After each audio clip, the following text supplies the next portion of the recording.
아버지, 저희가 하나님께서 이 세상을 사랑하시고 이 세상을 회복하시고 그래서 물이 바다 덮는 것처럼 세상이 하나님의 세상이 되는 것을 다시 한번 마음에 소망해 봅니다. 아버지, 내 삶에 여러 가지 숙제와 문제가 있는 것 같지만 사실 이렇게 하나님의 은혜가 세상 가운데 회복되면 그것만으로 나의 문제가 함께 해결될 것을 다시 한번 기대하며 소망합니다. 아버지, 내가 내 안에 갇혀있었던 작은 생각을 내려놓게 하시고 하나님의 큰 생각을 보게 하시고 하나님의 큰 마음에 담겨질 수 있도록 우리에게 은혜를 허락하여 주옵소서. 아버지, 오늘도 예배 자리에 찾아 나왔습니다. 한 사람 한 사람 가운데 찾아오셔서 주님께 주시는 은혜로 마음이 새로워질 수 있도록 은혜를 허락하여 주시옵소서. 감사드리며 살아계신 예수님의 이름으로 기도합니다. 아멘. 함께 나눌 말씀은 출애굽기 16장 2절과 3절이고요. 또 느헤미야 9장 15절과 17절입니다. 두 군데를 볼게요. 먼저 출애굽기에 보도록 하겠습니다. 출애굽기 16장 2절과 3절 말씀 봅니다. 제가 읽어드리겠습니다. 이스라엘 온 회중이 그 광야에서 모세와 아론을 원망하여 이스라엘 자손이 그들에게 이르되 우리가 애굽 땅에서 고기가마 곁에 앉아 있을 때와 떡을 배불리 먹던 때에 여호와의 손에 죽었더라면 좋았을 것을 너희가 이 광야로 우리를 인도해내어 이 온 회중이 줄여 죽게 하는도다 라고 말씀하고 계십니다. 뒷부분이죠. 느헤미야로 가겠습니다. 9장 15절에서부터 17절 말씀입니다. 제가 읽어드릴게요. 그들의 굶주림 때문에 그들에게 양식을 주시며 그들의 목마름 때문에 그들에게 반석에서 물을 내시고 또 주께서 옛적에 손을 들어 맹세하시고 주겠다고 하신 땅을 들어가서 차지하려 말씀하셨사오나 그들과 우리 조상들이 교만하고 목을 굳게 하여 주의 명령을 듣지 아니하고 거역하며 주께서 그들 가운데 행하신 기사를 기억하지 아니하고 목을 굳게 하며 패역하여 스스로 한 우두머리를 세우고 종되었던 땅으로 돌아가고자 하였나이다. 그러나 주께서는 용서하시는 하나님이시라. 은혜로우시며 긍휼히 여기시며 더디 노하시며 인자가 풍성하심으로 그들을 버리지 아니하셨나이다. 아멘. 안녕하세요. 오늘은 해석의 회개라는 제목으로 말씀을 함께 나누려고 합니다. 해석의 회개라는 제목으로 말씀을 나누어 보겠습니다. 오늘 본문 내용을 먼저 살펴보죠. 앞부분에 나왔던 이제 이스라엘 사람들이 자기 현실을 어떻게 해석하고 있는지가 나오는 본문이죠, 그렇죠? 이스라엘 사람들이 자기 현실을 어떻게 바라보고 있어요? 이스라엘 사람들이 바라보는 자기 현실은 이집트에서 고기 먹고 맛있는 음식 먹을 때가 되게 좋았어요, 그렇죠? 그런데 지금은 만나만 먹으려니까 너무 지겹고 힘들어요. 하나님이 우리를 고생시키려고 여길 데려온 것 같아요. 그래서 이집트에 나온 것, 하나님을 따라온 걸 후회해요. 이게 이 사람들의 생각이죠, 그렇죠? 그러니까 이 사람들은 자기 현실을 어떻게 생각하고 있어요? 이전이 더 좋았는데 괜히 하나님 따라다니다가 인생이 더 힘들게 됐어. 그래서 되게 내가 억울한 피해자야 라고 하는 게 이들이 자기 삶에 대한 해석이죠. 이들이 자기 자신과 자기 삶을 어떻게 해석해요? 억울한 피해자로 해석하고 있어요. 하나님 믿고 따라갔다가 인생이 더 고살퍼졌잖아. 난 억울해. 난 피해자야. 이게 이제 그들이 가지고 있는 해석이죠. 이 해석을 할 때는 더 배경이 있죠. 하나님께서 이집트에서 나올 때 두 가지를 얘기하셨어요. 하나는 뭐냐면 소망을 얘기하셨죠. 내가 너희를 가나안 땅에 들어가게 해줄 거야. 거기는 젖과 꿀이 흐르는 땅이야. 너는 거기서 아름다운 나라를 세워갈 거야 라는 소망을 주셨어요. 이게 첫 번째. 두 번째는 뭘 주셨냐면요, 순종하라는, 그러니까 불기둥과 구름기둥을 주셨어요. 그럼 어떻게 거기 가냐면 불기둥과 구름기둥을 따라와. 내가 너희를 인도해 줄게. 불기둥과 구름기둥을 줘서 인도해 줄게. 그걸 차근차근 따라와. 그러면 거기에 도달할 거야. 이게 이제 출애굽할 때 그들이 들은 두 가지 메시지거든요. 하나는 소망에 대한 메시지고 하나는 인도하심에 대한 메시지죠. 그래서 이들이 되게 기쁘게 따라 나왔단 말이에요. 우리는 가나안 땅 젖과 꿀이 흐르는 땅에 가는구나. 불기둥과 구름기둥을 인도해 주는구나 라고 한단 말이에요. 그렇죠? 그렇죠? 미안해요. 아, 네. 뒤에서 아기가 이렇게 인사했는데 귀엽다는 생각 잠깐 했어. 인사만 하고 나갔어. 목사님한테 인사는 해야겠고 방해는 안 하겠고 이렇게 손만 이렇게 흔들어 나갔어. 그렇죠? 이 두 가지가 갖고 있었단 말이에요, 그렇죠? 근데 이게 어떻게 해요? 충돌하죠. 가나안 땅에 가려면 북동쪽으로 이동을 해야 돼요. 그럼 40일이면 끊기는 거리예요, 그렇죠? 근데 불기둥과 구름기둥이 어디로 가요? 남동쪽으로 가요. 계속 우리가 가는 목적지에서 멀어져요. 멀어지는데도 불구하고 믿고 따라갔어요. 하나님의 뜻이 있겠지.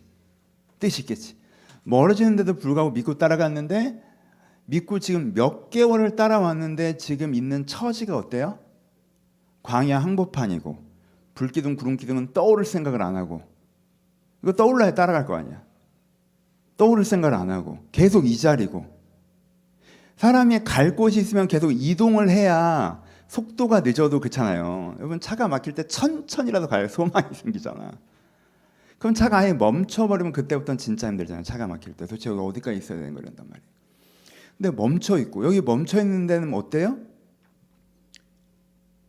먹을 게 빈약하잖아요. 하늘에서 만나가 내리는데, 여러분 원푸드 다이어트를 해보시면 이게 하루 이틀이지. 볶아 먹고 뭐 삶아 먹고 쪄 먹고 뭐 이렇게 떡도 만들어 먹고 막 아무리 해봐도 이게 경우의 수가 다 나왔단 말이야 이미. 그리고 이 사람들이 또 여기선 고기라고 하지만 다른 부분에서는 부추, 마늘 이런 얘기 하거든요. 왜 그래요? 이게 사실 양념이라는 게 있어야 동일 재료로도 다양하게 해먹는 건데, 여러분 닭가슴살에 양념을 치면 또 먹을만 하는데 이걸 구워 먹었다가 삶아 먹었다가 한계가 있잖아. 그러니까 먹는 건 지겹고, 그렇죠? 그러니까 이 사람들 마음이 어떤 거예요? 하나님이 이야기하시는 소망과 하나님께 이야기하시는 순종이 모순되네, 충돌하네. 그러니까 여기서부터 뭐가 생긴 거예요? 의구심이 생긴 거죠. 그러니까 오늘 먹을 거리가 불편하고 생활이 불편한 걸 견디기가 힘들어진 거죠. 더. 왜 여기서 일하고 있어야 되는지를 모르겠으니까. 그래서 이 사람이 자기를 어떻게 생각하는 거예요? 억울한 피해자로 생각하죠. 그렇죠? 그래서 하는 얘기예요. 이스라엘 자손이 우리가 애굽 땅에서 고기가마 곁에 있을 때와 떡을 배불리 먹었던 때 여호와의 죽었으면 좋아할 것을 너희가 이 광야 우리를 인도해내어 온 회중이 줄여 죽게 하느도다. 근데 여기서 줄여 죽게 한다는 거는 오버스러운 얘기예요. 만나가 내리고 있었기 때문에. 이거 먹는 거 죽을 것 같다 그 얘기죠. 하여튼 그렇죠? 너무 힘들어 막 이런 거 이렇게 해요. 여러분 언뜻 이해가 되지 않아요? 여러분들에게 이런 경우가 있다고 생각해봐요. 소망을 주셔서 내가 너한테 이런 비전, 소망을 주셨어. 그래서 회사 그만두고 막 내가 하던 거 그만두고 그래서 뛰어들었어. 그래서 소망을 주인 거에 따라서 인도하심 따라 갈 생각이야. 기도해. 근데 기도하는데 또 그런 마음을 주셨어. 그래서 그렇게 했어. 근데 그렇게 할수록 소망과 현실이 멀어져. 난 이 소망을 보고 뛰니까 이렇게 가까이 다가가야 내 마음에 안정감이 들 텐데 뭐 이렇게 멀어지는 기분이야 계속. 그럼 그때 원망이 안 나오겠냐고 사람이. 내가 애초에 이걸 시작하는 게 잘못된 건가? 이게 생각이 안 되겠어요? 하나님 왜 나한테 이러시지? 내가 내 멋대로 살았다가 이 지경이 됐으면은 차라리 원망하지 않아. 내 탓이지. 하지만 내가 불기둥, 구름 기둥을 따라가고 이 지경이 됐기 때문에 내가 원망할 정당성이라는 게 있어. 이제 이 사람들의 입장이죠. 그렇죠? 그런데 역사는 이 사람들을 어떻게 평가하죠? 시간이 좀 지난 다음에 그 사람들은 그런 자기 입장이 있었는데 역사는 이 사람들을 어떻게 평가하죠? 첫 번째, 이집트는 고기를 먹었다는 것만으로도 포장되기엔 굉장히 고통스러운 시간이었어요. 이 사람들이 지금 고기를 먹었다라는 원포인트에 집중하는데 이집트는 새벽에 끌려가서 해가 지도록 그 무거운 바위들을 옮기면서 보수도 받지 못하고 고통스러운 강제 노역에 시달리던 시기였어요. 아침에 일을 하러 나갔다가 돌아올 때는 옆집 사람이 죽어나가기도 하는, 그래서 오늘 내가 돌아올 수 있을까라는 고민을 하면서 걱정하면서 해야 되는 것이 이집트의 삶이었어요. 그리고 어느 날은 갑자기 이집트 정부가 야 니네 숫자가 너무 많은 것 같아, 숫자를 좀 죽이자라고 한 다음에 온 나라의 남자아이들을 다 죽였어요. 그런 일을 당하고도 어디 가서 하소연도 못 해본 게 이집트의 삶이었어요. 그게 너무 고통스러워서 하나님 제발 이 고통에서 우리를 건져달라고 몸부림치며 울부짖었던 게 이집트예요. 근데 이 사람들은 어떻게 하고 있어요? 기억이 조작돼 있죠. 하나에만 포커싱 돼 있죠. 뭐 그때는 고기 먹었다. 그땐 고기 먹었다. 그리고 지금 이 광야의 삶이라는 게 이 사람들이 표현하는 것만큼 고통스러운 삶은 아니에요. 첫 번째, 불기둥과 광야의 가장 큰 문제는 무엇입니까? 사막의 가장 큰 문제가 뭐예요? 사막의 가장 큰 문제는 온도입니다. 근데 지금 어떻게 해줘요? 불기둥과 구름기둥으로 생활하기 좋은 온도를 유지해줘요. 그러니까는 밖에서 자고 텐트 치고 자도 타 죽고 얼어 죽을 생각하지 않아도 될 정도에, 낮에는 구름기둥, 밤에는 불기둥으로 생활하기 좋은 온도가 계속 유지가 돼요. 그리고 아침마다 30세끼 먹을 수 있는 만나가 떨어져요. 물론 험불한 양식이지만, 좀 지겨운 음식이지만 먹고 사는 음식이 제공돼요. 그럼 낮 시간 데이타임에 뭐 합니까? 놀아요. 강제노동이 없다고. 놀아요. 주님 말씀 듣고 자기 삶을 돌아보고 가족들과 시간을 보내고, 그런 시간이에요. 이게 뭐 그렇게 고통스럽다는 거예요. 이게 고기가 없다고 그런 식으로 폄하될 시기입니까? 고기가 없다는 하나만으로 이게 차라리 죽는 게 낫다라고 얘기할 만한 기간이에요? 아니잖아요. 이들이 조급함이나 이들의 어떤 육체적 욕망 때문에 상황을 과장하고 있을 뿐 사실 그런 상황이 아니에요. 그럼 이 시기에 왜 이 기간이 길어지고 있는 거죠? 하나님께서 가나안에 세우고자 하시는 나라는 그냥 얘네들 잘 먹고 잘 사는 나라가 아니죠. 하나님께서 세우고자 하시는 나라는 어떤 나라예요? 선하고 따뜻한 나라, 그렇죠? 아름다운 나라를 세우려고 하시는 거예요. 근데 그런 나라를 세우기에 이 사람들이 어때요? 아직 성품이 모자라죠. 이 사람들은 약하지만 아직 악한 사람들이란 말이에요. 세속성에 물들어 있는 사람이에요. 간판만 그리스도인으로 달았지 사람 자체는 안 바뀌었단 말이에요. 그건 그 묵은 때를 광야에서 빼고 가야 되는 거예요. 내가 이집트의 습관을 버리고 가야 되는 거라고. 그래서 사람이 좀 이 세속성을 빼야 하나님 앞에 아름다운 일들을 하고 있으니까 여기 1년 정도 훈련소 기간처럼 두는 거란 말이에요. 그렇죠? 대한민국에서는 나라 지키겠다고 1년 반 군대도 갔다 오는데 여기서 그 훈련을 잠깐 받는 거라고요. 원래 스케줄은 1년 반이었죠, 여기가. 그러니까 사실은 지금 강제노역에서 빼줘서 온도 적당하게 해주고 음식 좀 맛이 없긴 하지만 음식 제공되고 데이타임에 기도와 말씀만 할 수 있도록 스케줄을 짜준 게, 그렇게 해서 네 예전의 악한 내면적인 모습을 해결하고 선하고 아름다운 모습으로 갱신해서 하나님의 아름다운 나라를 만들어가라는 이 사람을 향한 인생의 스케줄이 뭐가 문제냐는 거예요, 도대체. 아무런 문제가 없다는 거예요. 그래서 역사의 평가는 이 사람들에서 어때요? 역사의 평가는 이 사람들에서 어떻게 얘기해요? 계속 뭐라고 얘기해요? 그들이 교만하기 하고 목이 고다 명령을 듣지 않고 주님께서 행하시는 걸 기억하지 않고 목을 곧게 하고, 그렇죠? 여기서 목이 고다라는 거 나와요. 목이 곧다는 게 뭐예요? 지 생각에 빠져가지고 지가 세상에서 제일 똑똑해서 하나님이 자기한테 해준 건 기억도 안 하고 그냥 자기 뜻대로 안 됐다고 억울하다고, 자기는 더 잘 될 줄 알았다고. 그게 이 사람에 대한 역사의 평가예요. 여기에 갭이 있죠, 그렇죠? 오늘은 이 얘기를 하는 거예요, 그렇죠? 그러니까 이 이스라엘 사람들은요, 이렇게 막 원망할 때 자기가 사실을 이야기하고 있다고 느꼈어요. 자기가 사실을 이야기하고 있는 거야. 아니 내가 소망을 주셔서 순종하며 따라왔는데 일이 이중형이 됐다고. 이게 내가 원망을 안 하게 생겼어? 너무 사실인 거야 이게. 근데 사실은 어때요? 잘못된 관점으로 자기 인생을 해석한 걸 말하고 있는 거죠. 그렇죠? 그 사람은 사실을 말하는 게 아니라 잘못된 해석을 말하고 있는 거예요. 이게 그 사람들의 문제죠.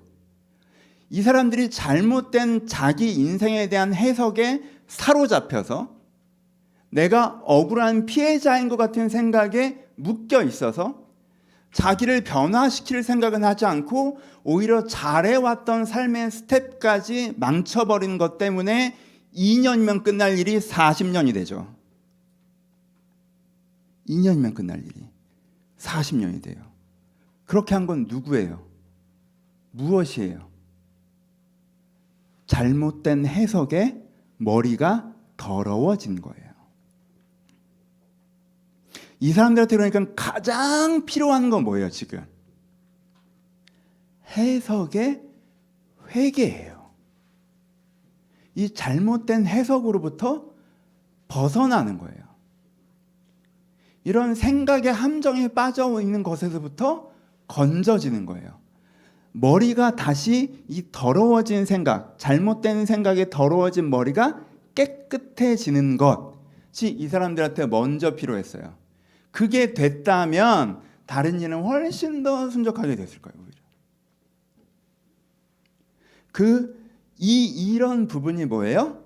이런 부분을 해석의 회개라고 하는 거예요. 해석의 회개. 우리에게도 이런 부분이 있죠. 우리도 이런 부분이 있어요. 여러분들 하시잖아요. 이렇게 돌아보면 되잖아요. 나이가 들어서 좋은 건 그걸 돌아볼 수 있는 인생의 자료가 있다는 거잖아요. 그렇죠? 이렇게 돌아보시면 어때요? 내가 20살 때 하던 생각, 30살 때 하던 생각, 40살 때 하던 생각, 그 돌아보시면 어때요? 생각해보면 30살 때 그때 참 좋은 때였는데 뭐 그렇게 걱정하고 두려워하고 뭐 그러고 살았을까? 그때 충분히 좋았는데 왜 내가 누리지 못했지? 저는 이런 생각도 가끔 들어요. 30살 때 그때 내가 왜 그 얘기를 그렇게까지 확신 있게 얘기했지? 지금 지나보니까 조금 틀렸는데 어떤 건 꽤 틀렸는데 그때 내가 왜 이렇게 그렇게까지 확신했지? 그래서 제 30대 초반 설교 중에서 어떤 거는 이제 내가 이거 큰일 났는데? 이러고 끝냈어? 이 본문을 이렇게 얘기했다고? 이거 어떡하지? 몰라. 젊으니까 괜찮아. 이런. 그냥 그 자료를 꺼내보면 뭐가 들어요? 겸손이 들죠. 지금도 이 생각이 되게 맞는 것 같은데 틀릴 수 있다는 생각을 할 수 있잖아요. 그렇죠? 그렇죠? 여러분, 이 유연성을 나이가 들면 그래도 가질 수 있죠. 해석의 회개란 걸 할 수 있는 근간이라는 게 생긴단 말이에요. 여러분 돌아보세요. 그때는 너무 그 생각이 맞았다고 생각하는데 지금 돌아보면 틀렸던 생각이 있죠. 그때 그렇게 내가 생각하지 않았다면 좀 더 나은 삶을 살 수 있었던 부분이 있잖아요. 근데 그때는 그게 너무 맞았죠. 그렇죠? 그런 부분에서 그러니까 그때 그랬다면 오늘 나도 그런 부분이 있단 말이에요. 그렇죠? 난 지금 이게 너무 맞다고 생각하지만 사실 10년 뒤에 내가 돌아보면 50살 때 그렇게 생각하지 말걸. 그렇게 생각할 필요 없었는데 좀 다르게 생각했으면 더 좋았을 텐데 라고 생각할 생각들을 지금 내가 갖고 있을 거 아니에요. 나는 나라는 한계 속에 갇혀있기 때문에 그것을 스스로 극복해낼 수 없지만 우리가 은혜 가운데서 하나님께서 조명해 주시면 하나님께 우리를 정결케 하시면 우리가 그 생각을 씻어낼 수 있단 말이에요. 이게 뭐예요? 해석의 회개예요. 그럼 우리가 회개라고 하면 우리의 게으름과 음란함과 교만함과 이렇게 되게 전형적인 단어들을 얘기하다 보면 그러고 집에 가면 내가 뭐가 게을러? 나 지금 미쳐버리겠는데? 내가 뭐가 그렇게 음란해? 내가 뭐가 그렇게 교만해? 그런 생각 들 수 있잖아요. 그래서 사실은 도덕적 기준, 일반적 도덕적 기준을 여러분들 회개의 기준으로 가져가시잖아요. 그럼 여러분들 회개할 게 없어요, 별로. 죄도 시간이 있고 돈 있어야지. 지금 다 바쁘잖아. 너무 바쁘잖아, 사실. 지금 이렇게 먹고 살기 너무 바빠 죽겠는데 회개할 게 뭐가 있어? 네. 근데 돌아보면 우리한테 회개할 게 아까 지난주에 얘기했던 지향을 우리가 깨끗하게 하는 회개, 해석을 깨끗하게 하는 회개, 이런 회개가 우리한테 필요하단 말이에요. 이런 회개가 오늘의 우리의 삶의 질과 열매를 바꿔낸단 말이에요. 그래서 여러분들 이 회개에 관심을 두셔야 돼요. 지금 내 생각이 다 맞아 보이죠. 근데 내 생각이 맞아 보이더라도 맞는 건 첫 단추가 끼어진 이음에 도로록 끼어지니까 그 논리 속에 들어갈 때 맞는 거고, 내 첫 단추를 돌아봐야 된단 말이에요. 내가 어떤 첫 단추를 가지고 이 생각을 하고 있는지 내 전제를 돌아봐야 돼요. 그걸 회개해낼 수 있어야 됩니다. 그 전제가 잘못됐다면 그 전제에서부터 자유해지는 회개가 우리에게 있어야 돼요. 그러면 여러분의 삶의 질이 달라져요. 하나님께서 오늘 여러분들이 주신 선물들을 누릴 수 있고요. 오늘 해야 될 일을 할 수 있어요. 그러면 오늘이 달라지고 내일이 달라져요. 이스라엘 백성들이 이것을 할 수 있었다면, 와, 광야 좋다. 광야 좋다. 날씨 선선하고 뭐 수도는 왔다고 생각하지 뭐. 그냥 이렇게 하고 먹고 기도하고. 나는 솔직히 낮에 강제 노역하고, 여러분 뭐 할래요? 낮에 강제 노역하고 저녁에 고기 먹는 거랑 원푸드 먹는데 쭉 노는 거랑 전 쭉 놀래요. 난 이게 더 좋은데 사실. 이거 끝나고 가나안 가면 또 전쟁해야 돼 사실. 그때부터 또 시작이야. 그냥 또 뭐 있단 말이에요, 그렇죠? 이 시기가 또 좋잖아. 그때 또 전쟁하는 또 그 필요가 있으면 싸우겠지만 이 시기가 좋잖아. 이 사람들이 그 해석만 해냈다면 이 시기를 되게 누릴 수 있었을 거예요. 그리고 자기가 해야 될 거에 집중할 수 있었겠죠, 그렇죠? 그럼 더 좋은 신앙이 됐을 거고, 그러고 나서 가데스 바네아에 들어가서는 가서 보자마자 그냥 뭐 여호수아 시대처럼 이렇게 딱 싸웠을 거고 이겼을 거고 금방 들어갔을 거고, 그렇잖아요. 얼마나 좋아. 그러니까 여러분, 내 안에 이런 해석의 회개가 필요하지 않은지 스스로 돌아보셔야 돼요. 왜냐하면요, 이 감각적으로는 우리는 절대 할 수 없어요. 전제를 갖고 어떤 생각을 하고 있으면 그 생각은 다 맞기 때문에 내 생각에 문제가 있다는 걸 감각적으로 절대 인지할 수 없어요. 감각적으로는 내 말이 다 맞아. 안 그래요? 하나님께서 주신 소망 갖고 나왔고 인도하심 따라 왔는데 이게 왜 벌어지냐고. 이 말이 왜 틀려? 내 말이 다 맞아. 그러니까 여러분, 이 회개에 대한, 이런 회개가 우리에게 있어야 되는구나라는 인지를 하시는 것. 그래서 여러분들이 일주일에 한 번이라도 내가 생각하는 방향에 맞는지, 내가 이 세상을 살면 계속 여러분들의 생각을 더럽히거든요, 세상은. 그 생각에 더럽히는 생각을 내가 정결케 하고 있는지 이 회개를 해낼 수 있다면요, 여러분들의 삶의 상당 부분이 달라져요.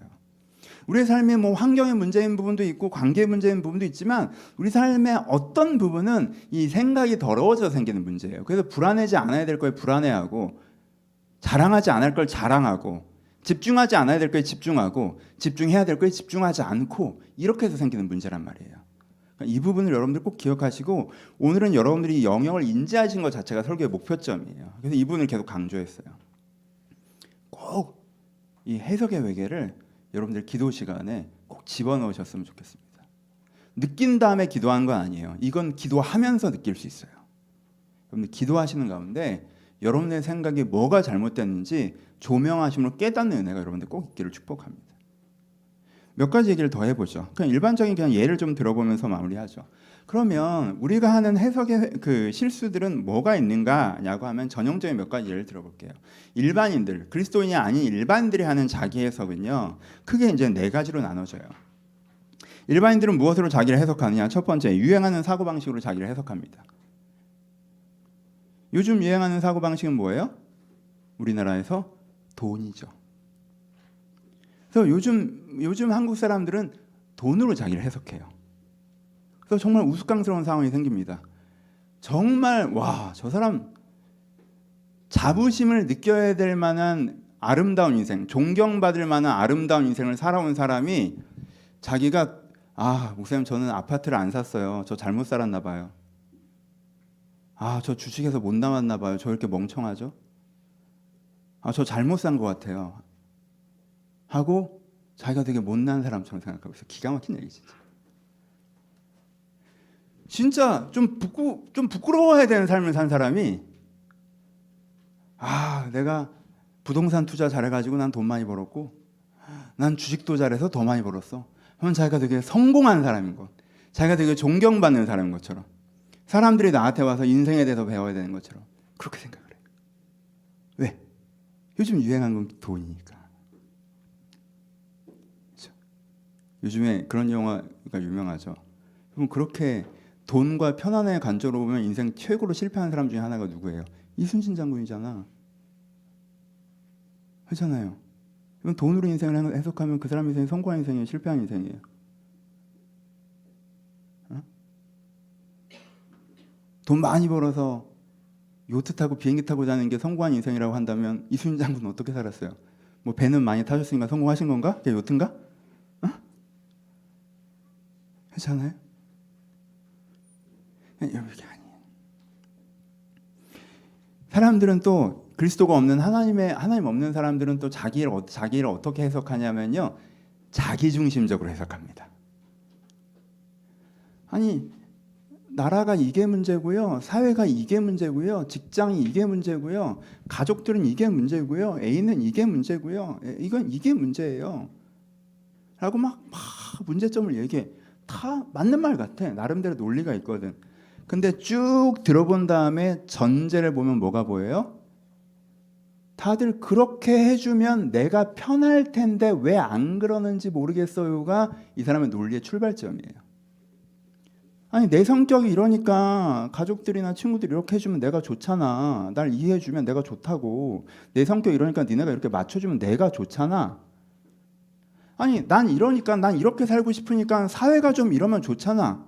사회가 좀 이러면 내가 이렇게 내가 살고 싶은 대로 살 수 있잖아. 별로 노력하지 않고 내가 원하던 결과를 누리고 풍족하게 살고 싶은데 사회가 그렇게 안 돼 있단 말이에요. 그러니까 사회가 문제라고. 출발점이 뭐예요? 내 중심이죠, 그렇죠? 근데 여러분, 세상은 여러분들이 행복하기 위해 만들어진 것도 아니고요, 다른 사람들은 여러분들이 행복하기 위해 만들어진 것도 아니에요. 여러분들은 인생의 주인공이 아니고 그들이 인생의 조연인 것도 아니에요. 인생이라는 무대 위에 여러분들이 주인공이라는 생각을 빨리 그게 되게 이상한 생각이야. 인생이라는 무대 위에 여러분들이 주인공이시려면요, 무인도 가서 사셔야 돼요. 더불어 사는 세상에서는 누군가가 주인공이어서는 안 되지 않아요? 누구도 주인공이면 안 되죠. 우리가 다 주인공이고 우리가 다 더불어 사는 건데, 내가 중심에 있고 세상이 이래서 날 편안하게 해줘야 되고 사람들이 이래서 날 기분 좋게 해줘야 되고, 그렇지 않은 제가 문제고 그럼 나를 항상 피해자로 인지하겠죠. 억울하다고 생각하겠죠. 여러분들 뭔가 억울하다고 생각하고 피해자라고 생각하실 때는요, 첫 단추를 점검을 하세요. 진짜 억울한 경우도 있어요. 억울한 감정이 잘못된 건 아니에요. 세상이 불이한 경우도 분명히 있고요. 타 여러분들을 부당하게 대우한 경우도 분명히 있어요. 그땐 여러분들이 거룩한 분노로 분노하신 게 맞아요. 그 경우를 얘기하는 게 아니에요. 무조건 상대방한테 맞추라 이 얘기 절대 아니고, 근데 돌아보시면 남들은 속일 수 있어도 여러분들은 스스로에게 안 속을 수 있잖아요. 상대적으로. 물론 스스로 속을 때도 많지만 한번 돌아보시면 여러분들 중심 보일 거라는 거죠. 그렇죠? 내가 내 중심인지 아닌지. 그리스도 아닌 일반인들이 자기를 해석하는 방법의 세 번째는 성장기 해석이에요. 성장기 해석은 간단한 거예요. 부모가 나를 성취 중심적으로 바라봤어요. 공부 잘하면 사랑해주고 공부 못하면 약간 이러고, 부모 말 잘 들으면 칭찬해주고 부모 말 안 들으면 배제하고, 동물원에 갔다가 땡깡 부리면 너 그러면 놓고 간다? 그러고 이제 가고. 그럼 아이는 뭘 인지해요? 아, 나는 부모에게 충성해야 이 조직에서 살아남을 수 있구나. 내가 충성하지 않는 순간 난 배제되는구나. 이렇게 했어요. 그러면 계속 이 사람은 어떻게 해야 돼요? 나중에도 나는 끊임없이 내 존재를 입증해야 되죠. 그렇죠? 내가 존재를 입증해서 내가 인정받아야 되는 존재다라고 자기를 생각해요. 있는 그대로 자신을 인지하지 못해요. 거기는 블랭크로 인지해요. 있는 그대로 자신한 건 없다라고 생각해요. 내가 뭔가 성과를 낸 게 나고 그 성과를 마저 인정해내면 내가 잘 살고 있는 거고, 내가 성과를 내지 못하면 나는 쓸모없는 인간이고 뭐 존재 의미가 없고 뭐 이런 식으로 자기를 느끼게 되죠. 그게 자기에 대한 해석이에요. 아예 부모가 그것조차 안 해서 애를 무시하고 외면하고 방치했어요. 애는 자기가 사랑받을 만한 가치가 없는 인간이라고 생각하죠. 그렇죠? 그런데 그게 이제 10대, 20대, 30대, 40대, 50대가 돼도 여전히 유지가 되는 거예요. 어떤 친구는 부모에게 너무 사랑받고 자랐어요. 너무 이쁨 받고 자랐어요. 그럼 좋나? 뭣도 없는 애가 자기가 되게 대단한 줄 알아. 내가 자기가 되게 대단한 줄 알아. 그것도 문제죠. 그것도 문제예요. 그건 의로운 건 아니에요. 그러니까 해석의 출발점이 잘못되는 거예요. 부모가 넌 이런 애야 라고 어릴 때 얘기해 준 걸 성인이 돼서도 자기 자신에 대한 정의로 갖고 살아가면 안 돼요. 그거는 어떤 면에서 청년기까지는 그게 필요한데, 청년기가 넘어서면서는 그거에 대해서 내가 플러스 마이너스 하면서 진정한 내 모습을 찾아갈 필요가 있다는 거예요. 그렇죠? 이게 세 번째고, 네 번째는 자기 가치관으로 하는 거죠. 이게 일반적으로 가장 많고 주체적인 그리고 성장한 개인의 같은 경우에는 보통은 자기 가치관, 자기 경험, 독서, 사유를 통해서 형성된 자기 가치관으로 자기 자신을 평가하죠, 그렇죠? 자기 신념으로 따라 자기를 평가하죠. 이게 가장 좋은 거예요. 하지만 신념이 틀렸을 때는 누구보다 위험해집니다, 그렇죠? 히틀러도 자기 신념으로 살아가는 경우라, 그렇죠? 그냥 내 신념에 따라 살아간다는 것 자체에 굉장히 문비를 많이 하는 경우가 있거든요. 아니에요. 신념이 틀렸을 경우 그 사람은 진짜 역주행하는 자동차입니다. 다른 사람의 차를 들이받을 거예요. 그리고 상대가 잘못했다고 생각하겠죠. 그렇죠? 자기는 더 좋은 세상을 만들어 간다고 생각하고, 여러분 본인이 혁명가라고 생각했던 얼마나 많은 사람들이 세상을 망쳤습니까? 자기가 더 좋은 세상을 만들어서 이 지구를 더 아름답게 만든다고 생각했던 얼마나 많은 혁명가들이 세상을 망쳤는지 꼭 기억하세요. 역사를 돌아보세요. 유럽에서 무슨 일이 있었는지, 러시아에서, 중국에서, 그리고 한국에서도 마찬가지고. 그러니까는 내가 갖고 있는 주관적 신념에 내가 부합해서 살고 있다라는 거에 너무 많은 점수를 주시면 안 돼요. 세상에서는 1, 2, 3, 4 중에 4번이면 됐다라고 얘기하거든요. 그래, 네 신념대로 사는 거지. 그럼 주체적인 인간이야. 넌 사회적 평가를 쓰질 않고, 너는 네 자기중심성에서도 벗어났고, 너는 어린 시절의 평가에서도 벗어나서 너만의 가치관을 형성했구나. 그럼 넌 성숙한 인간이고 넌 주체적인 인간이다. 넌 이제야 너 자신으로 바로 섰다라고 하지만 그 주체적인 생각이 틀린 경우들도 꽤 있다는 거예요. 이게 일반적인 사람들이 가지고 있는 자기 자신에 대한 해석이에요. 이런 해석을 가지고 살아가요. 그게 긍정적일 때도 있고 부정적일 때도 있죠. 하지만 그리스도인의 입장에서 보면은 첫 단추부터 문제가 있어요. 그렇죠? 그리스도인들은 자기 자신을 어떻게 해석하며 살아갑니까? 그리스도인들은 자기 자신을 사랑, 선함, 은혜, 사명, 이 네 단어로 해석하고 살아갑니다. 지금 오늘 본문에서 했던 이스라엘 사람들이 하는 거죠. 역사가 평가한 좋은 의미에서. 그러니까 어떻게 했어야 된다는 거예요. 사명으로 자기를 평가했어야 된다는 거죠. 하나님께서 우리를 부르셔서 아름다운 나라를 만들어 가실 건데 내가 거기에 지금 훈련되고 있는 거야. 지금 좀 힘든 부분도 있고 어려운 부분도 있지만 나는 더 훈련돼서 내가 그런 사람이 되고 싶고 그런 일을 이루고 싶어 라고 사명의 흐름에서 자기를 평가하죠. 그러면 힘드냐 힘들지 않냐, 인정받느냐 인정받느냐, 난 좋은 사람이 나쁜 사람이냐, 내가 엄마가 나를 어릴 때 어떻게 봐, 이런 걸로 자기를 바라보지 않죠. 또 하나는 은혜로 평가하는 거죠. 하나님께서 나를 아름답게 만드셨어. 나는 원래부터 너무 좋은 사람이야. 근데 그 모습이 감추어져 있기 때문에 하나님의 은혜로 내가 점점 더 좋은 사람이 되어가는 중이야. 그게 제일 중요해. 그러니까 지금 광야에 서 있으면서도 어떻게 생각하는 거예요? 제일 중요한 건 내가 이집트에서 고기를 먹었냐 안 먹었냐가 아니라 이집트에 있을 때 나와 지금의 나를 볼 때 내가 더 좋은 사람이냐야. 그때 나보다 지금 내가 더 좋은 사람이면 난 잘 살고 있는 거 하나님께 감사한 거야. 이런 기준인 거죠. 그렇죠? 사랑의 기준, 선함의 기준. 내가 하나님 앞에서 바르게 살고 있냐? 라고 하면 돈을 많이 못 벌었어도 명예가 없어도 여러분들 때문에 세상이 버티고 있는 거예요. 그러니까 자부심을 느껴야 되고, 내가 세상에서는 좋은 평가를 받지만 내가 사실은 이 과정에서 악하게 살았다, 이기적으로 살았다라고 하면 부끄러워해야 되는 거고, 그렇죠? 내가 하나님의 사랑 가운데 다른 사람을 사랑하고 살았으면 더할 나위 없이 멋있는 삶을 살았다라고 얘기해야 되는 거고, 하나님에 대한 사랑도 모르고 다른 사람들에 대한 사랑도 모르고 내가 이기적으로 내 욕망을 위해서 살았다고 하면 나 인생을 낭비하며 살았구나라고 생각해야 되는 거죠. 그렇죠? 내가 사랑의 기준, 선함의 기준, 내가 은혜의 기준, 사명의 기준을 나를 해석한다는 거예요. 그리스도인들은. 편안함의 기준, 요즘 돈의 기준, 요즘 사람들이 갖고 있는 기준, 부모가 나를 바라봤던 기준, 내가 만들어 놓은 나만의 가치관이라는 기준이 아니라 이 네 가지 기준을 나의 기준으로 받아들여서 나를 평가하고 나를 해석할 때 우리가 진정한 내 모습에 접근할 수 있다. 그리스도인으로서는. 고 말씀 우리 가운데 이야기해 주고 있습니다. 말씀을 마칩시다. 이건 다른 얘기 하나 잠깐. 이건 그냥 팁. 여러분 그러니까 다른 사람이랑 싸우실 때, 가족이랑 싸우실 때 전제를 가지고 얘기하시는 게 좋다라고 말씀을 드려요. 그래서 부부싸움에 제 얘기. 부부싸움에 저희는 어릴 때 막 10시간씩 싸웠는데 이게 봐. 중간에 라면 먹고 이거 봐. 암만 얘기해도 얘기가 안 끝나죠. 왜? 저 사람의 전제와 나의 전제가 다르니까. 그렇죠? 전제가 다른 상태에서 논리 싸우는 건 하는 건 아무런 의미가 없어요, 여러분. 그건 그냥 논술 대회야. 누가 더 논리적으로 말하는가. 이번엔 내가 오전엔 내가 이겼어. 근데 오후에는 내 논리의 맹점을 보여서 내가 졌어. 고3이야? 왜 논술 대회래요? 전제가 네가 그렇게 하면 내가 편한데 왜 그렇게 안 해? 하면 내가 틀린 거예요.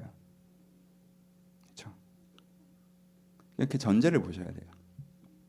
그러면 우리 좀 짧게 살 수 있더라고요. 하지만 여러분들의 평균치보다는 길어요, 여전히. 원래 출발이 길기 때문에. 이게 다른 사람을 바라볼 때, 세상을 바라볼 때도 마찬가지란 말씀을 드리는 거예요. 저 사람을 바라볼 때 그 사람 평가라는 게 아니라 사람들이 저 사람이 돈 많다고 와 하니까 같이 와 하지 마시고 그래 이건 되게 대단하시네. 그 영역에선 대단하시지만 저 사람 전체적으로 볼 때 내가 뭐 그렇게 존경스러운 삶을 사신 것 같지는 않은데 그럴 수 있잖아요. 힘들고 어려운 삶을 사셨지만 와 저분 전제를 보니까 저분 진짜 대단한 분이네. 맞아 사람은 저렇게 살아야지. 그럴 수 있잖아요. 그렇죠? 이게 우리가 다른 사람을 볼 때도 이 기준을 쓸 때 우리의 생각이 더러워지지 않아요. 내가 다른 사람을 볼 때 사람들이 보는 발로 야 이게 멋있는 거야? 이게 대단한 거야? 이건 별론 거야? 이건 되게 안타까운 거잖아. 막 이런 식으로 보면 내가 막 존경해야 되는 사람한테 이 사람 가난했으니까 불쌍한 사람이라고 얘기하고 되게 안타까워야 되는 사람을 막 존경하고 어떻게든 인생을 배우려고 따라다니면 이렇게 돼요. 그렇죠? 전제를 보셔야 된다. 마무리합시다. 나는 나를 어떻게 바라보고 있습니까? 계속 한 가지 얘기만 오늘 드렸어요. 여러분들은 여러분을 어떻게 해석하고 있습니까? 여러분 일주일에 한 번, 한 달에 한 번 이것들을 돌아보세요. 난 지금 나를 어떻게 해석하고 있나? 난 나를 좋은 사람이라고 생각하고 있나? 나쁜 사람이라고 생각하고 있나? 내가 지금 잘 살고 있다고 생각하나? 못 살고 있다고 생각하나? 그럼 내가 잘 살고 있다고 생각하는 기준이 뭔가? 요즘에 좀 편하니까? 못 살고 생각하고 있다는 기준이 뭔가? 내가 좋은 사람을 생각하고 있는 기준이 뭔가? 내가 나쁜 사람을 생각하는 기준이 뭔가? 내가 내 뜻대로 되지 않는다고 억울하다고 얘기하고 내가 유능하지 않다고 나를 한심하다고 얘기하고 내가 사회에서 인정받는다고 내가 대단하다고 생각하고 내가 재미있게 살고 있다고 내가 행복하다고 얘기한다면 해석부터 바꾸셔야 하나님 앞에서 좀 더 나은 삶을 살 수 있고 그 해석을 바꾸셔야 하나님과 제대로 된 대화를 하실 수가 있습니다. 여러분들이 그런 상태 이스라엘 백성처럼 그렇게 머리가 더러워진 상태로 하나님 때문에 억울해 죽겠으니까 나한테 빨리 사과하시오 라는 식으로 이스라엘이 밤새 철야 기도하죠. 밤새 울부짖어 기도하죠. 하나님께 응답하실 수 없죠. 그 기도는 하나님의 분노만 더하게 하죠. 하나님께서 밤새 그 기도를 들으시더니 어떻게 하셨어요? 얘들 안 되겠다 진짜. 야 광야로 돌아가야겠다 얘네 그러시죠. 그럼 우리가 기도할 때 그런 생각에 사로잡히지 않는 게 너무너무 중요해요. 여러분들 그 생각이 어떤지 내가 나를 어떻게 해가는지 돌아보시고 그 생각을 깨끗해 하는 습관을 가지세요. 저도 그렇고 우리는 그렇고 자주 생각이 더러워져요. 그건 일상적인 거예요. 매일 밖에 나가면 들어오면 씻어야 되는 것처럼 생각이 더러워졌다고 해서 자기 정죄하지 마세요. 그건 일상적인 거야. 오늘 씻었다고 오늘 막 여기까지 빡빡 닦았어. 너무 그러지 마세요. 내일 되면 또 더러워져. 그러니까 자주 씻는 게 중요하지 한 번 막 여기 피나게 이렇게 하는 게 중요한 게 아니에요. 그렇죠? 매주 일상적으로 여러분들의 생각의 회개를 해내십시오. 여러분들의 해석의 회개를 해내세요. 그리고 여러분들의 하나님 앞에서 얼마나 아름다운 사람인지 느끼세요. 하나님 앞에 여러분들의 삶이 지금 얼마나 괜찮은 삶인지 느끼세요. 그리고 지금 내가 무엇을 해야 되는지 보세요. 그래서 이 광야의 이스라엘이 그랬어야 되는 것처럼 오늘은 광야라 여유로워서 되게 좋고 또 여기서 훈련돼서 내일은 제대로 한번 싸워봐야지 하는 마음으로 오늘 행복하게 사세요. 여러분들이 제대로 된 해석에 이르면 이 지점에 도달할 수 있습니다. 그땐 사실 여러분들이 생각했던 상황이 되게 많이 개선돼야 행복해지고 의미 있을 거라고 생각했던 것 없이 여러분들이 얻고 싶은 내적 만족감을 느끼실 거예요. 여러분 그 은혜를 경험하셨으면 좋겠어요. 여러분 어떤 분들에게는 다는 아니에요. 어떤 분들에게는 여러분들은 지금 여러분의 환경이 가장 큰 문제라고 생각하지만 아니에요. 여러분의 생각이 더러워진 게 가장 큰 문제입니다. 이스라엘 백성이 광야에 있었던 게 가장 큰 문제가 아니라 광야에서 그들의 생각이 왜곡됐던 게 가장 큰 문제인 것처럼 이 말씀을 들으셔야 되는 분들이 오늘 꼭 들으셨으면 좋겠습니다.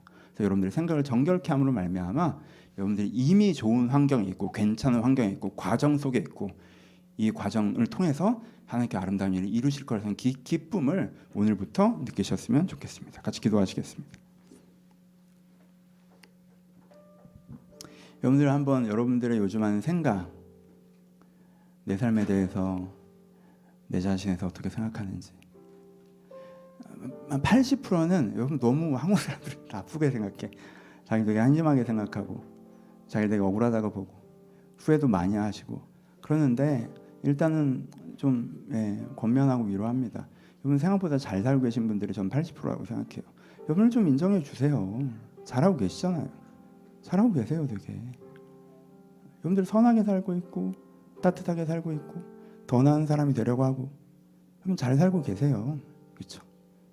여러분들 잘 살고 계신 부분들이 있으면 그것을 좀 축복해 주시고 여러분들이 내 일부분으로 나를 규정하면서 스스로 너무 힘들게 했거나 또 어리석은 교만에 빠졌던 부분들이 있다면 회개하시면서 이 생각으로부터 나를 깨끗게 하여 주시옵소서. 우리 들은 말 생각하면서 함께 기도하도록 하겠습니다. 기도하겠습니다. 하나님, 주여 우리 생각이 정결해지길 바랍니다. 아버지 우리 생각이 정결해지길 바랍니다. 우리의 생각이 정결해지길 바랍니다. 아버지 우리 생각이 깨끗해지길 바랍니다. 주님 우리가 잘못된 생각에 사로잡히지 않게 하여 주옵소서. 우리가 못난 생각에 사로잡히지 않게 하여 주옵소서. 아버지 우리가 깨끗해지길 바랍니다. 주님 하나님 앞에서 내가 얼마나 아름다운 사람이 내가 보게 하시고 하나님 앞에서 내가 얼마나 아름다운 삶을 살고 있는지 보게 하여 주옵소서. 하나님께 제게 주신 삶의 걸음을 걷고 있다는 걸 저희가 느끼게 하여 주옵소서. 아버지 그 과정 가운데 제가 있음을 주 앞에 고백합니다. 아버지 그 과정 가운데 저희가 있음을 주 앞에 고백합니다. 아버지 은혜로 허락하여 주시옵소서.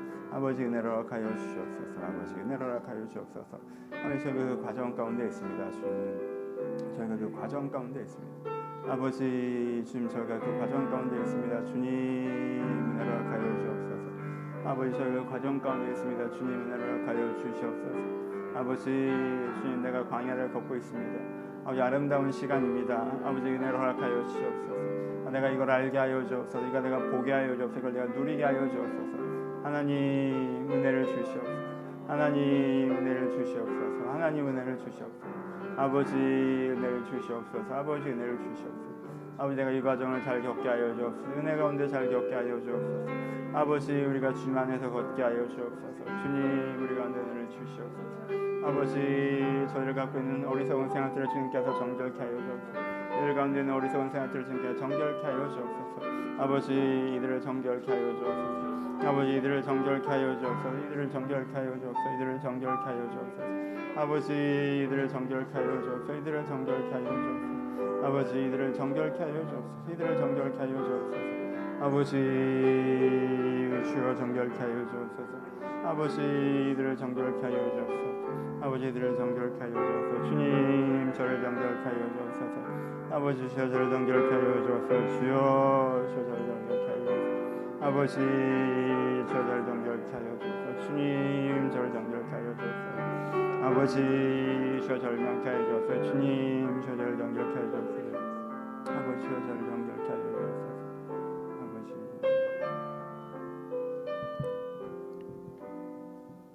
여러분들의 개인적인 기도 제목에 대해서 기도하는 시간입니다.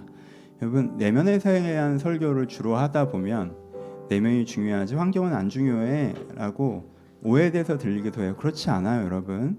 내면만큼이나 환경이 중요합니다. 내가 내면만 잘 추스리면 환경은 따라온다. 그렇지 않아요 여러분. 환경은 환경대로 너무나 중요합니다. 여러분들의 환경의 기도 제목을 가지고 오늘 간절히 기도하셨으면 좋겠습니다. 여러분들의 평일의 기도와 고민하는 것 그 주제 하나님을 초대하십시오. 여러분들의 건강의 문제, 여러분들의 관계의 문제, 여러분들의 경제적인 문제, 여러분들의 어떤 직장의 문제들, 여러분들의 장래의 문제들, 여러분 지금 고민하시는 것들 하나님 이곳에 나와 함께하여 달라고 개인적인 기도 제목들로 함께 기도하도록 하겠습니다. 기도하겠습니다. 하나님 직장에서 고통받고 있는 사람들을 도와주시옵소서. 아버지 도와주시옵소서. 아버지 도와주시옵소서. 주님 도와주시옵소서. 아버지 도와주시옵소서. 도와주시옵소서. 아버지 직장에서 고통받고 있는 사람들에게 도와주시옵소서. 아버지 도와주시옵소서. 주님 도와주시옵소서. 아버지 경제가 어려운 사람들이 있습니다. 주님 저를 도우시옵소서. 아버지 저를 도와주옵소서. 아버지 아버지 저를 도우시옵소서. 아버지 저를 도우시옵소서. 아버지 저를 도우시옵소서. 아버지 저를 도우시옵소서. 도와주시고 저를 돌보시고 인도하여 주옵소서. 주님 저를 도와주옵소서. 아버지 주여 저를 도우시고 인도하여 주옵소서. 주님 저를 도우시고 하나님 주여 저를 도우시고 인도하여 주옵소서. 아버지 주님께 저를 도와주옵소서. 이들의 문제가 내 찾아오셔서 도와주옵소서. 이들의 관계 문제 모든 문제를 이렇게 해결하여 주옵소서. 주님 저들을 도와주옵소서. 아버지 도와주옵소서. 아버지 도와주옵소서. 아버지 도와주옵소서. 아버지 도와주옵소서.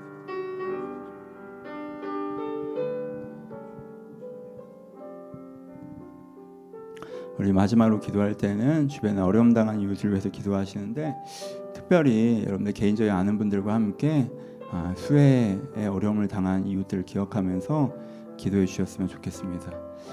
여러분, 수해가 잔인한 것이, 내 위층에 사는 사람은 비가 멈추면 일상으로 돌아가는데 나는 일상으로 돌아가지 못한다는 것입니다.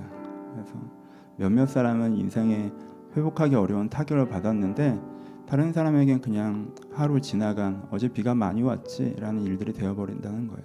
그래서 우리가 조금 더 관심을 갖고 마음에 기억해야 되는 부분이라고 생각합니다. 우리가 다 알지 못하지만 하나님, 이 나라에 수해로 어려움 당한 이재민이 398세대가 있다고 하고 570명의 이재민이 발생했다고 합니다. 돌아가신 분들이 16분이 돌아가셨다고 하는데 거기에 유가족들이 있습니다. 주님, 남은 가족들을 위로하시고 경제적인 어려움, 집을 잃은 많은 분들 가운데 주님께서 함께 해달라고, 하나님께서 그 문제를 해결해 달라고 이들을 위하여서 함께 중보하며 기도하도록 하겠습니다. 기도하겠습니다. 아버지 주님, 우리 주변에 어려움 당하는 이들을 위해서 기도합니다. 아버지 주님, 아버지 갑자기 가족을 잃은 분들이 있습니다. 아버지 갑자기 가족을 잃은 분들이 있습니다. 아버지 주여, 갑자기 가족을 잃은 분들이 있습니다. 주님, 아버지 주여, 자식이 하나님 돌아가는 발걸음을 주여, 아버지 그들의 황망함과 두려움을 주께 기억하시고, 아버지 그들의 황망함과 두려움을 기억하시고, 아버지 주여 저를 돌보시고 인도하여 주옵소서. 아버지 주여 저를 도우시고 인도하여 주옵소서. 아버지 주여 저를 도우시고 인도하여 주옵소서. 아버지 주여 저를 도와주옵소서. 아버지 주여 저를 도와주옵소서. 주님 유가족을 위로하여 주옵소서. 아버지 유가족을 위로하여 주옵소서. 아버지 유가족을 위로하여 주옵소서. 주님 주께 남은 자들을 위로하여 주옵소서. 아버지 일찍 안타까운 주의 생을 주께 받으셔서 고통 주는 자들을 주께 위로하여 주옵소서. 아버지 문제를 해결되게 하여 주옵소서. 이들의 마음에 도움이 있게 하여 주옵소서. 아버지 주여 저를 도와주옵소서. 주여 저를 도와주옵소서.